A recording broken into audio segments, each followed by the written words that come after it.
Évangile de Jésus-Christ selon saint Luc.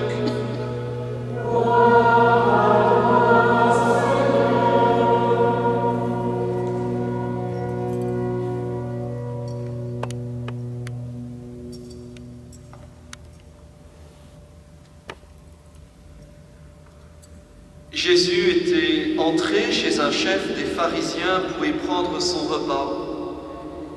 Il disait à celui qui l'avait invité: « Quand tu donnes un déjeuner ou un dîner, n'invite pas tes amis, ni tes frères, ni tes parents, ni de riches voisins. Sinon, eux aussi t'inviteraient en retour, et la politesse te serait rendue. Au contraire, quand tu donnes un festin, invite des pauvres, des estropiés, des boiteux, des aveugles, et tu seras heureux, parce qu'ils n'ont rien à te rendre. Cela te sera rendu à la résurrection des justes. » Acclamons la parole de Dieu. Louange à toi, Seigneur Jésus.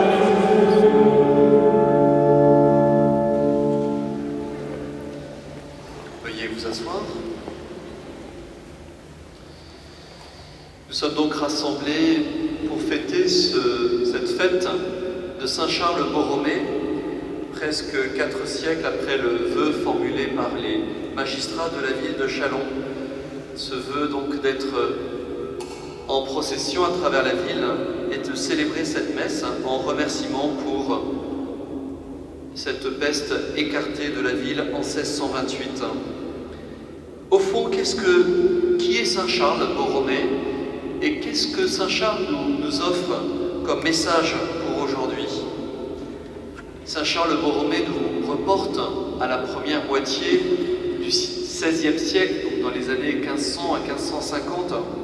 Saint Charles Borromée, issu d'une famille prestigieuse italienne, la maman de Charles était la sœur du pape, elle était née Médicis. Cet homme était donc destiné à une vie brillante, mondaine, avec une fortune importante, une situation familiale établie. Et ce qui est intéressant avec Charles Borromée, c'est que, au lieu de choisir le fait d'être chef de famille avec une fortune conséquente, il choisit d'être prêtre. Il est repéré par son oncle pape et créé cardinal à 22 ans, ce qui est plutôt tôt pour un prêtre. Et voilà que cet homme qui a, en tant qu'archevêque de Milan, à l'âge de 22 ans, 23 ans, voilà que cet homme qui a 50 000 écus de rente pour son archevêché, soit 150 kilos d'or, entreprend une vie pas comme les autres.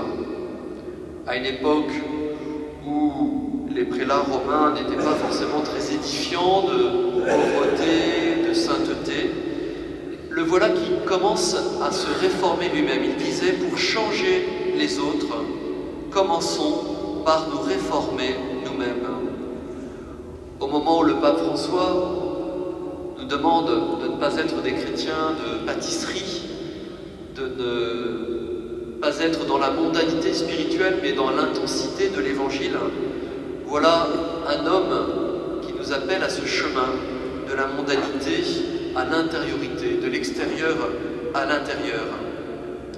Et Charles Borromée, pour faire ce chemin, utilise en réalité les sources mêmes du christianisme: centralité de l'Eucharistie, spiritualité de la croix, fréquence des sacrements, écoute de la parole de Dieu, fidélité envers le pape.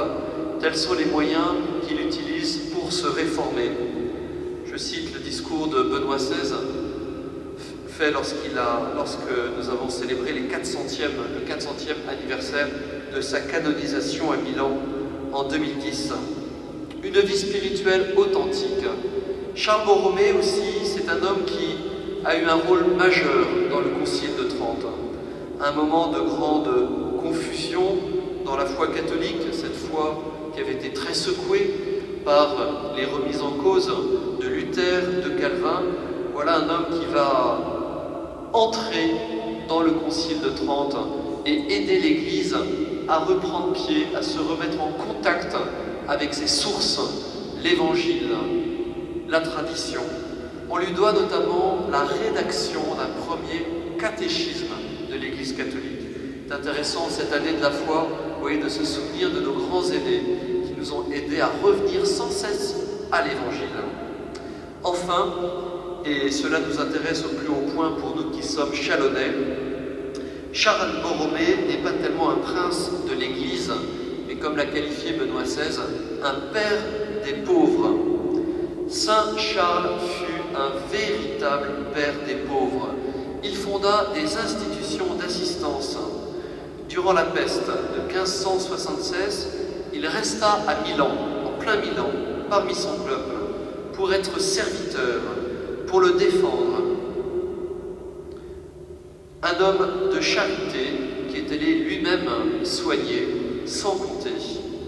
Et il est important de rappeler qu'à la fin de sa vie, il disait « Pour éclairer, la chandelle doit se consumer. » Un homme à qui on reprochait de ne jamais se reposer, eh bien il disait « Je souhaite me consumer comme la chandelle. » Nous le célébrons aujourd'hui donc à Châlons où il a été prié d'intervenir pour que soit écartée la peste.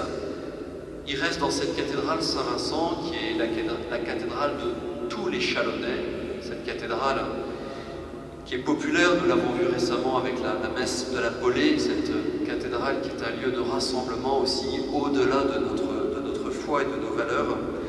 Eh bien il reste cet autel ici qui avait été offert par les magistrats de Châlons. La statue est peut-être plus contemporaine, mais en fidélité à ce vœu prononcé donc en 1629, nous irons à l'issue de cette messe en procession, en présentant nos intentions de prière pour la ville, pour ceux qui la gouvernent.